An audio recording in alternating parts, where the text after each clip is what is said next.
Assalamualaikum warahmatullahi wabarakatuh.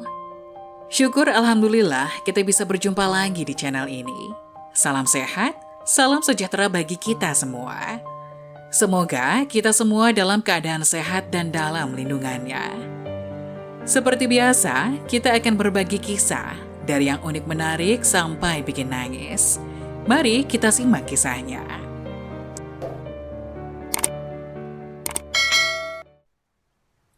Wajib tahu 4 bentuk syafaat Al-Quran di akhirat. Bacalah Al-Quran, maka sesungguhnya ia akan datang di hari kiamat memberi syafaat kepada pembacanya. Hadis riwayat Imam Muslim. Hadis di atas memerintahkan agar menjadi Al-Quran sebagai bacaan utama harian kita. Kelak Al-Quran akan menjadi sahabat di akhirat jika kita sudah bersamanya sejak di dunia. Jika kita menjaga kelestariannya dengan membaca dan berpegang teguh pada isi kandungannya, niscaya Al-Quran akan menjaga kita dengan memberikan syafaat atau pertolongan di akhirat kelak. Kalimat, bacalah Al-Quran, dapat dipahami perintah membaca secara tekstual maupun perintah tadabbur isi kandungannya. Mayoritas ulama memahami perintah ini dengan membaca secara tekstual secara istiqomah setiap hari. Berdasarkan hadis-hadis tentang keutamaan membaca Al-Quran. Salah satunya sabda Rasulullah SAW dari Anas bin Malik radhiyallahu an. Barang siapa yang membaca Al-Quran siang atau malam 50 ayat, niscaya tidak tergolong orang-orang yang melalaikan Al-Quran. Dan barang siapa yang membaca Al-Quran 100 ayat, niscaya tergolong orang-orang yang taat. Dan barang siapa yang membaca Al-Quran 200 ayat, niscaya Al-Quran tidak akan menghujatnya pada hari kiamat. Hadis riwayat Ibnu Sinni. Kalimat, memberi syafaat kepada pembacanya, menunjukkan kehadiran Al-Quran pada hari kiamat sebagai sahabat sejati. Pembacanya dengan tampil sebagai pemberi syafaat. Pada hari itu, Al-Quran akan tampil mengawal sahabatnya, meniti jalan menuju surga. Syekh Abdul Fattah Al-Qadhi menjelaskan bahwa syafaat Al-Quran berbeda dengan syafaat lainnya di hari kiamat. Syafaat Al-Quran mencegah seseorang jatuh dalam kobaran api neraka. Sedangkan syafaat yang lain mengangkat dan menyelamatkan seseorang dari kobaran api neraka. Artinya, seorang yang mendapatkan syafaat Al-Quran, ia akan tercegah dan tidak sampai jatuh dalam kobaran api neraka, meskipun ia divonis sebagai penghuni neraka.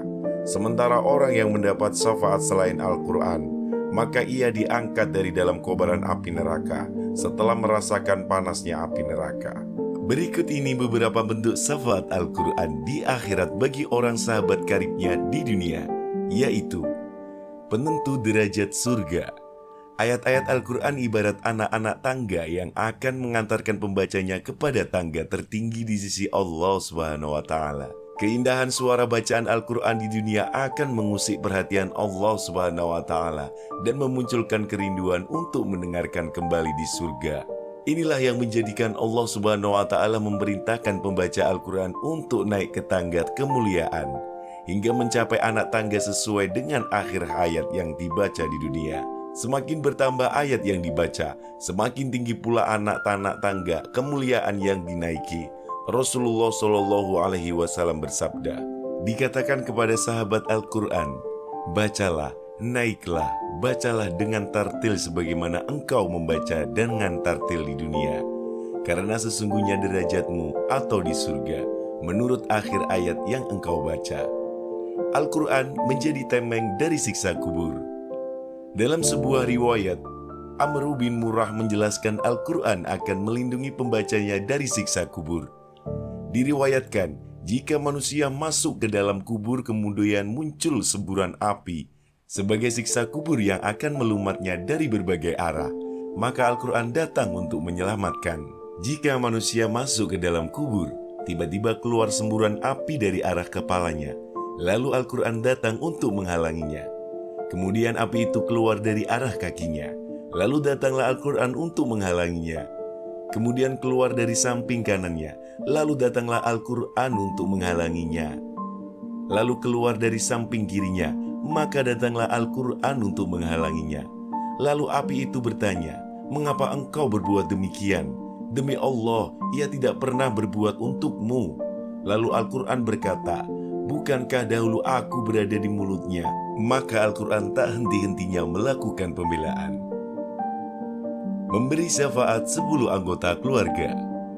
Di antara syafaat Al-Quran, setiap orang yang berusaha menjaga kebersamaan dengan Al-Quran akan memberi pengaruh positif bagi 10 anggota keluarga. Di antara syafaat Al-Quran, setiap orang yang berusaha menjaga kebersamaan dengan Al-Quran akan memberi pengaruh positif bagi 10 anggota keluarganya yang muslim, meskipun telah divonis menjadi penghuni neraka. Dari Ali bin Abi Thalib radhiyallahu anhu, Rasulullah shallallahu alaihi wasallam bersabda, "Siapa saja yang membaca Al-Quran, lalu ia menghafalnya dan menjaganya, niscaya Allah akan memasukkannya ke dalam surga dan menjadikannya dapat memberi syafaat kepada 10 orang dari kalangan keluarganya, meskipun semua telah ditetapkan masuk ke neraka." Hadis riwayat Tirmidzi dan Ibnu Majah. Mahkota bagi orang tua. Orang tua memiliki kewajiban terhadap anak-anaknya antara lain mengenalkan Allah dan Rasul-Nya, serta mengajarkan Al-Quran. Bagi orang tua yang memiliki kepandaian membaca Al-Quran, wajib mengajarkan kepada anak-anaknya dan membimbingnya bersahabat dengan Al-Quran. Namun bagi orang tua yang tidak mahir atau tidak mampu membaca Al-Quran, wajib menitipkan anak-anaknya kepada lembaga pendidikan yang menyelenggarakan pembelajaran baca tulis Al-Quran. Karena mengenalkan Al-Quran adalah kewajiban yang mutlak dipenuhi oleh setiap orang tua.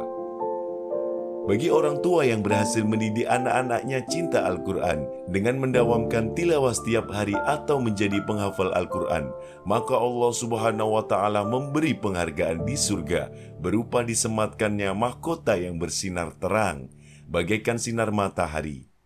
Rasulullah Shallallahu Alaihi Wasallam bersabda, "Siapa saja yang membaca Al-Quran, mengajarkannya, mengamalkannya, niscaya di hari kiamat kedua orang tuanya disematkan mahkota dari cahaya yang bersinar seperti sinar matahari, dan dipakaikan perhiasan yang belum dipakaikan keduanya di dunia."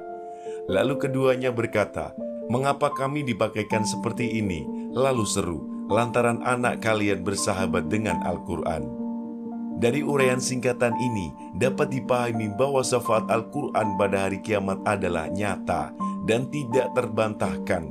Untuk mendapatkan syafaat Al-Quran, seseorang harus memiliki hati yang terikat kuat dengan Al-Quran, menjadikan Al-Quran sebagai bacaan utama dan berpegang teguh isi kandungannya. Tapi jika Al-Quran hanya dijadikan sebagai penghias dinding, mahar pernikahan, atau perlengkapan aksesoris rumah tanpa membacanya dan mengamalkan isi kandungannya, maka Al-Quran akan menarik pemilik mushaf ke dalam kobaran api neraka. Oleh karena itu, marilah kita memotivasi diri kita istiqomah membaca Al-Quran setiap hari, baik di rumah, di tempat kerja, masjid, mushaf, maupun di tempat-tempat baik lainnya. Janganlah hari-hari berlalu tanpa membaca Al-Quran.